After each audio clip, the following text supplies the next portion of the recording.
Title card. Okay, today I am going to be reviewing Is Mother Dead by Vigdis Hjorth, translated by Charlotte Barslund. Please put your translator on the cover. I love verso books. Oh, at least end papers. But please, okay, put them here. What's wrong with that? Anyway, okay, this book was quite a tough one to read. Not in writing style because of subject matter. It's about an artist who comes back to her hometown after abandoning her previous marriage and her family. She goes against her family's wishes. They want her to take law, a career which pays.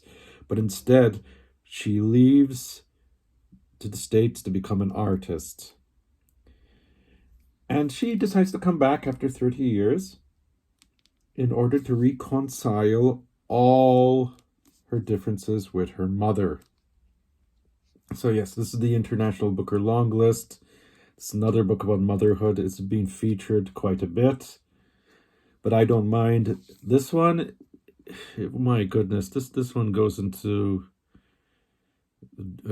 deeper depths. That's not really the right thing to say, but anyways, I don't script. This is all, as you can tell, off the top of my head. So anyway, she comes back and she wants to reconcile all her differences.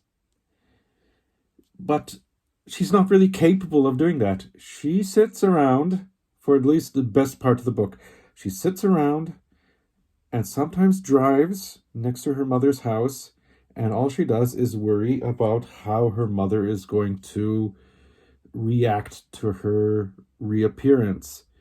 So there's a lot of, I would say in a way paranoia. There's a lot of speculation. There's a lot of stress.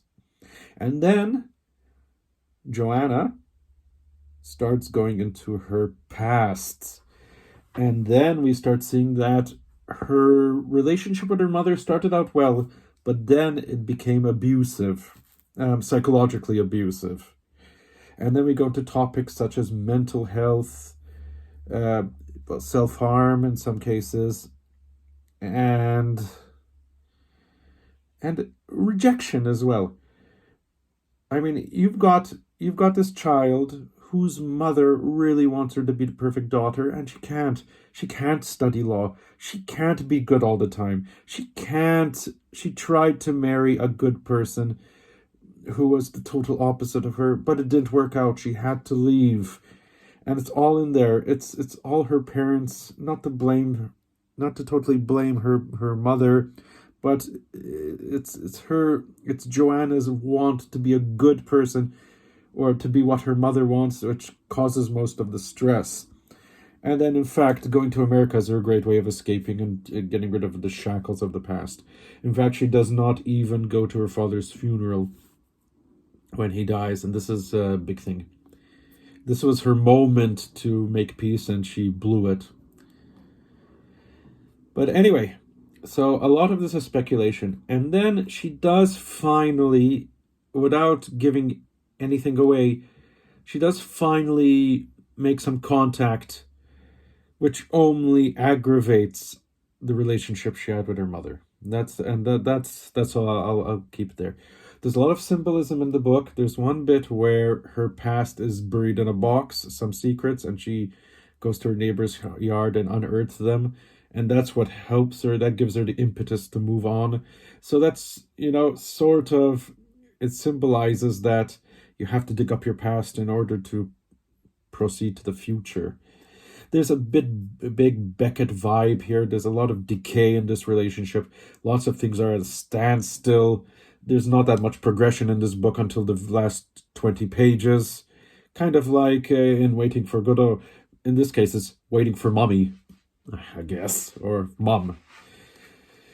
It goes into the psychological aspects of being rejected, of being not wanted, or at least the apparition of it, because we don't know at this point. At the beginning, we know it's just speculation. Maybe her mother will forgive her. And then this all goes into her art. We find out that Joanna has a series of paintings called Mother and Child, where she depicts her childhood, and it's not very flattering either. But it could be her impressions. Well, sort of. You see how the book goes? There's a lot of layers.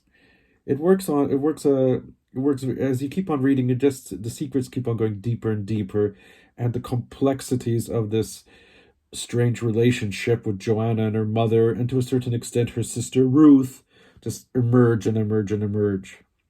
This is a brilliant book. It was, as a person who is, I don't like putting myself in reviews. I think it happens a lot lately.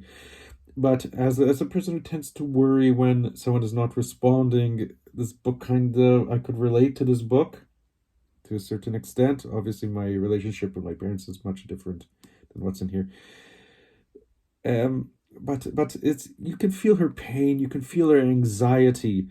Then when she starts talking about her past, you can feel what's going on. You know that there's this person who's trying her hardest to to erase the past, but the past still lingers on.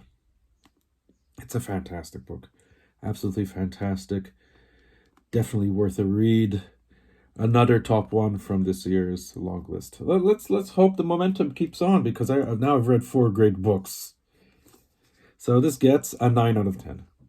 Definitely. I won't give it a 10 because the prose is slightly robotic. It's like, I am doing this, I am doing that, I am doing this, I can't do that, I can't do that.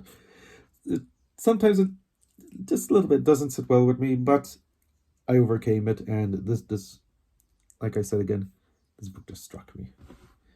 In fact, usually my reviews are about 3-4 minutes. This one went into the 7-minute mark, which I guess means something. Anyway, so Is Mother Dead? By Vigdis Hjorth, translated by Charlotte Barslund. Go read